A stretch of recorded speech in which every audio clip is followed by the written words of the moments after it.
This lesson covers irregular Portuguese commands under the imperative mood. We know that the imperative mood only applies to tu, você, nós, vós, and vocês. And we know that only the affirmative tu and vós commands are not based on the present subjunctive.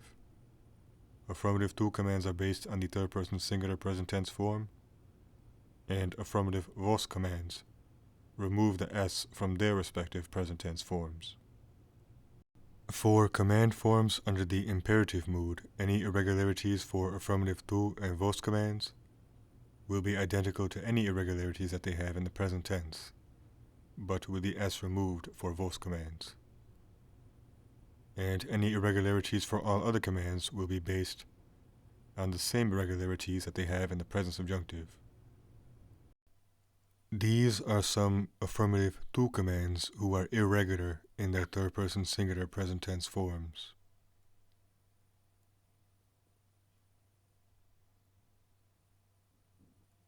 These are the affirmative vós command forms of those verbs. Many of these verbs are regular in their present tense vós form, but the irregular ones include ir, por, ter, ver, and vir.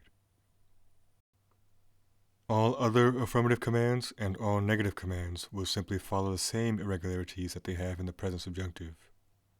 The verb ser has uniquely irregular affirmative tu and vós commands, se and sede.